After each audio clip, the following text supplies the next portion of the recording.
Hey, welcome back. This is the Watertown365 podcast. It is June 11th. There are healthy eats in Watertown. An educator won the National Teacher Hero Award. There is residential curbside bulk pickup coming to your area. There is a new fee that has been proposed for the public pool. There's a library reopening. There's a gentleman who is biking across the East Coast or down or up the East Coast to raise money for a local theater company. We have a COVID-19 update and so much more. First, we're jumping into the fact that CoreLife brings healthy eats to Watertown. An existing Watertown building gets a new life, CoreLife. The Syracuse-based chain is known for its customizable salads, grain bowls, broth bowls, and tacos. Now, Watertown businessman Peter Souch has brought one to Outer Arsenal Street. It had a soft opening on Thursday and a grand opening on Friday. This restaurant has a mobile app. They offer curbside pickup, and you can find them. Let's try to find them on a map. Let's try to get an address for CoreLife Eatery in Watertown. They are located at 21301 County Route 202. If we can find them on a map, they are at the intersection of Arsenal and Sam's Drive. They are across the street from the Walmart. That is CoreLife Eatery, right there across from Panera Bread and Lowe's and Target in that area. That is CoreLife Eatery with some what looks to be like some really delicious food. If we look on their Yelp page and we search CoreLife in Watertown,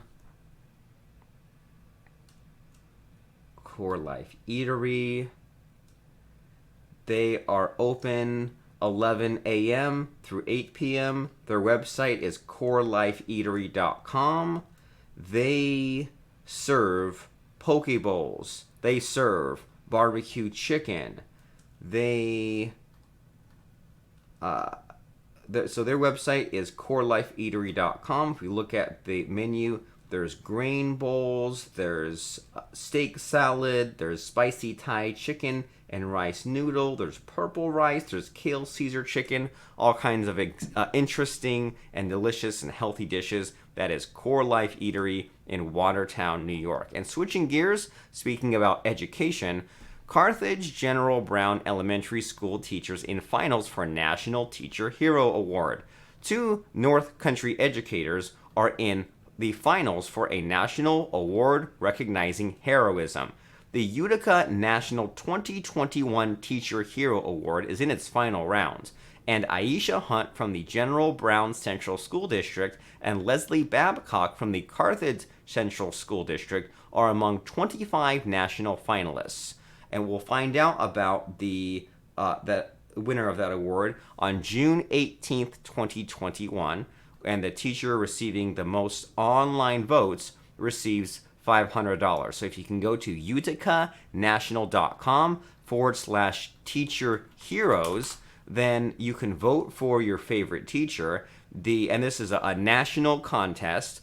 The first place, the winner gets $500, second place $300, and third place $200. Next up, bulk curbside pickup. Now we're getting into something that everyone can relate to and everyone in the area needs to know about. What is happening is, restarting this week, the city of Watertown will collect certain items from the curb within city limits. The City of Watertown Department of Public Works officially began its 2021 curbside bulk pickup on Monday, June 7th, and this program allows city residents to leave certain on-demand bulk items on the curb to be picked up by workers. To dispose of items, residents are required to contact the DPW to provide a list of items in need of disposal, and then a time of service will be scheduled. Residents may be required to pay a fee depending on the weight of the items collected. And here's the list. The breakdown is that many recyclable metal products, $6.50. Lawn furniture, $6.50 and up. dressers, kitchen chairs, sofas. We're talking in the $6 to $13 range. And they will not accept vehicular items like tires or batteries. They will not accept clothing like footwear, clothes, hats, gloves. They will not accept blankets, sheets, pillows. They will not accept hazardous waste. But what is fair game are things like entertainment centers, bookcases, lamps, chairs, sofas, kitchen chairs, end tables, vanities, items such as that. And what you need to do is contact the Department of Public Works. And phone number, are you ready? Area code 315-785-7842. And so they may be required to visit your site and look at what you have out there that you want picked up to assist in the final cost calculation. But there is a little bit of time. The program runs through September 30th, 2021. So interesting to know, right? And maybe that's finally the time to get rid of those heavy bulk items. And sure, it might cost $6 or $13, but now you finally get rid of it forever. And now that we're talking about summertime, the pool. So there is the Watertown Thompson Park pool. Have you ever been here? Well, it would cost you a few bucks to use this pool, whether you live in the city or not, if Watertown lawmakers adopt admission fees proposed by the city's Parks and Recreation Superintendent.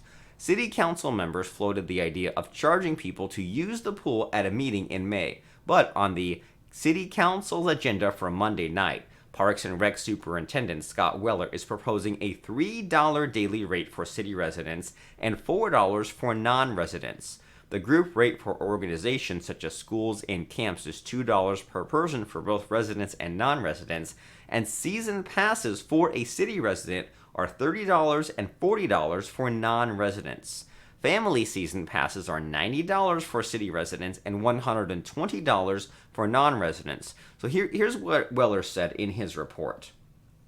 In his report, Weller says his recommendation is based on fees charged at other community pools because several public pools don't charge, but those that do may charge anywhere from $1 to $14, and the pool bathhouse will be needed to set up with mobile data, a laptop, printer, cash drawer, and barcode scanner to make all of that work. And at least one council member has already expressed reluctance to charge city residents to use the pool.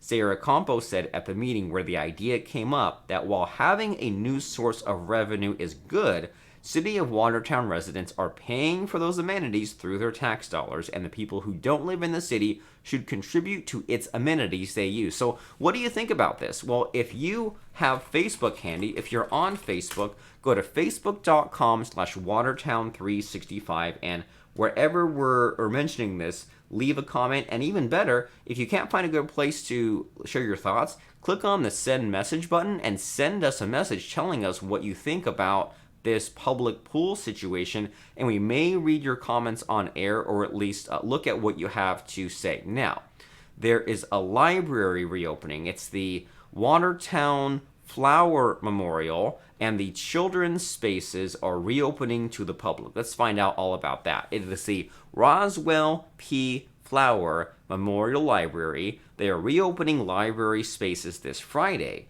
They will reopen both the upper level and the children's playroom, and both areas have been restricted due to health and safety concerns, but according to library staff, they are now reopening the teen space, upper mezzanine, and reference and genealogy departments.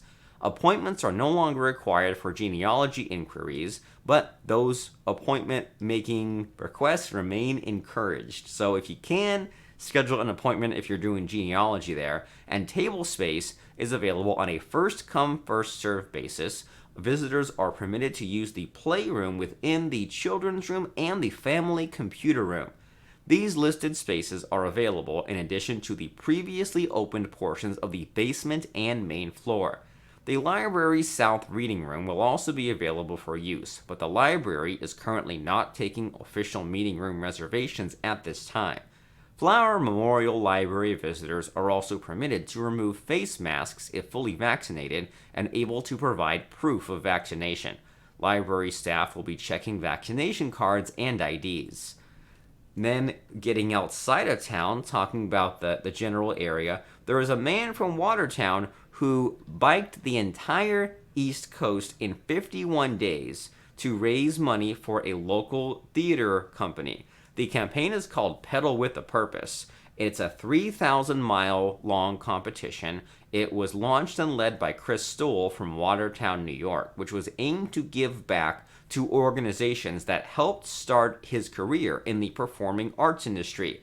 Now, Chris Stoll, Chris Stoll, he biked the entire east coast of the United States along the East Coast Greenway, which is equivalent to 3,047 miles. It began in Key West, Florida, and ended in Calais, Maine. Let's see how far he traveled. Now, this trip, if we can get a map pulled up, that is quite a ways to go. All the way from Key West, all the way up to the very top of Maine. Literally the entire East Coast. Amazing.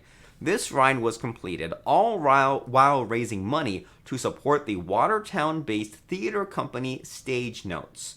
The company Stage Notes follows the motto, Performance with a Purpose, as it has produced 14 musicals and donated over $50,000 to local organizations. This motto is what inspired Stoll's campaign name. Chris Stoll is considered an original Stage Note, as he helped Stage Notes artistic director Tisha Mara during the company's earliest days and was in some of the first productions. He is now a professional theater designer and electrician and worked in the theater industry in New York City prior to the COVID-19 pandemic. Stoll will be announcing the amount raised for Stage Notes in the coming weeks. The donation button on his website will remain active for a few additional days. So his Twitter is Chris on Bike Tour, and his website, well, we don't have his website. He's at Chris on Bike Tour. The website, that's easy, chrisonbiketour.com. So if you have heard about this guy, if you're interested in this guy, if you want to help him out these last few days before he announces the total, you go to chrisonbiketour.com, click on donate, and there's all these options. And you can see a guest book, a donor wall of everyone who says this is an awesome idea. Great job, Chris. Good to have some positivity. And speaking of positivity, the Jefferson County COVID-19 infection rate has dropped to 1%. On Thursday, June 10th, the COVID-19 infection rate in Jefferson County dropped to 1%. This was following several consecutive days of the rate standing at 1.1% and was confirmed in a daily update from Jefferson County Public Health. Additionally, on Thursday, Jefferson County logged 7 new COVID-19 cases and 3 new recoveries. The county continues to report no new hospitalizations, nursing home, or assisted living cases or deaths. And here's our COVID-19 data for you. There are 124,000 individuals tested, 7,000 positives, 1% positive, 7,000 recovered, 77 individuals in quarantine, only 1 in precautionary quarantine, 39 in mandatory isolation, 2 hospitalizations, 0 nursing home cases, 0 assisted living cases, and only 87 COVID-19 related deaths. So great news. Great job, Jefferson County, getting things down to 1%. You can always find the Jefferson County Department of Public Health by going to co.jefferson.ny.us. You find in the departments, there somewhere in here is public health. You get to the public health page. They give you COVID-19 vaccination information if you're one of the stragglers. The good news is that anyone age 12 and up can currently get a vaccine. And look at this. You can see when and where to get a vaccine. You can schedule a ride to your vaccine appointments. You can volunteer at a clinic. There's all kinds of interesting information about New York State operated vaccination sites and availability, many different fact sheets. If you're a worrywart, if you're a nervous Nelly, if you're a hypochondriac, you can Dive into your heart's content about the Moderna vaccine, the Pfizer vaccine, the Janssen vaccine. You can find out about frequently asked questions about the vaccine. Why should my child get a vaccine? What are the ingredients? Do I need to wear a mask? Can I choose which vaccine I get? What if I'm pregnant? All this and more is answered on the Jefferson County Public Health website, and it's good to be informed and find out what it is that you need to know. And I seem to have lost my notes. Give me a moment to get my notes back for June 11th, 2021. Now that we've dealt with the in-town news, the out-of-town news, the COVID news, now we are mentioning Rogers Hometown Pizzeria on Church Street and Storage Made Easy on Route 11. Let's talk about both of those businesses. First up, Rogers Hometown Pizzeria. It's always fun to pull up the Yelp page and see some wonderful pictures of food. Rogers Hometown Pizzeria. They're closed on Mondays, but they're open more or less 3 to 8 p.m. the rest of the days. And Rogers Hometown Pizzeria, we can't seem to find a Yelp page. Maybe we'll find a website. Rogers Hometown only serves the best pizza and wings in town. Rogers takes pride with their finest ingredients. Their dough is hand-stretched daily. The secret recipe pizza sauce is mixed fresh every day. Your pizza crusts come in traditional or thick crust upon request. They do chicken wings, they do subs, strombolis, salads, supersides, fresh fries, tater tots, breadsticks, garlic knots, poutine fries, my wife loves those, mozzarella sticks, cheese curd, jalapeno poppers, chicken tenders, breaded mushrooms, pickled chip, fish and fries. Fried Oreos. I am overwhelmed and also hungry looking at all of this. They do small, medium, large pizza, gluten-free pizza, sheet pizza, any sort of toppings you want, specialty pizza, cheeseburger pizza, white pizza. I hope I'm getting you excited and hungry already, because look at all this cool stuff they have. Hawaiian pizza, taco pizza, pickle pizza, chicken parmesan subs. So that is RogersHometownPizzeria.com. You can order online. You can find their phone number. You can find their hours. Rogers Hometown Pizza, 315-232-3000. They have a VIP club. You're going to want to check out Rogers Hometown Pizzeria at 4 West Church Street, Adams, New York. Let's pull up a map here. They are to be found. Let's see what the outside looks like. Ooh, the Hotel Adams. Okay. So I think they're more, they're more or less by the Hotel Adams there. I can't find exactly, maybe that is where it's at. So anyway, check out them, check out their pizza. So many choices, so many amazing things. And I was hoping we could have found some reviews. The food is always amazing, and the people are so nice. Really good pizza. We'll definitely order again. There's a YouTube channel. They get all kinds of great ratings. I'm picky because I lived in New York City for years before moving up here, but it was by far the best I've eaten in the area. Customer service top notch. Even if they mess up, they will fix it. That is RogersHometownPizzeria.com. Next, let's talk about Storage Made Easy in Evans Mills, New York. They are open 24 hours a day, 7 days a week, Monday through Sunday. That is StorageMadeEasy.com. They are located on US Highway 11. I'll pull that up. And whether you're looking for a self-storage unit to store your valuable personal belongings or managing logistics for your business, chances are pretty good that you want to avoid dealing with unexpected hassles and surprises. We're talking about long wait times, poor or offensive customer service. These are just a few of the things you need to be concerned about. But great news! Storage Made Easy is your complete resource for home or business self-storage near Watertown, New York.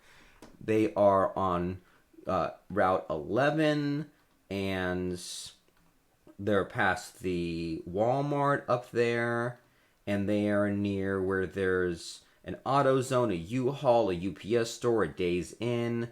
Maybe we'll pull up a photo. So all up in this area, that is storage made easy. So whatever reason you need storage, personal or business use, before considering anyone else, just consider Storage Made Easy up in Evans Mills, New York, 315-629-5015. Open all hours, 24 hours a day, 7 days a week. Highly convenient. And speaking of things that are convenient, Watertown365. We've recently spruced up, updated our website. You can go to Watertown365.com to find about everything that is happening. I guess Andrew Giuliani stopped by Watertown. That's interesting. There's things happening with the Salvation Army, with the prison up in Albany. There is a pride flag raising ceremony coming up June 19th. There are Carnival Eats returns to Utica. I'm sure we'll cover that next week. So many things happening in our small little town, Watertown365.com. And if you're not already here, if you're not already on Facebook, go to facebook.com/Watertown365. I mean, why would you possibly open up the front page of Facebook when you can go right to Watertown365 on Facebook and find out about what's happening this day in history and so much more. And we will see you on the Watertown365 page on Facebook and at Watertown365.com. It's been so nice hanging out with you, talking to you, sharing the news with you. We'll see you at Watertown365.com. Have a wonderful weekend.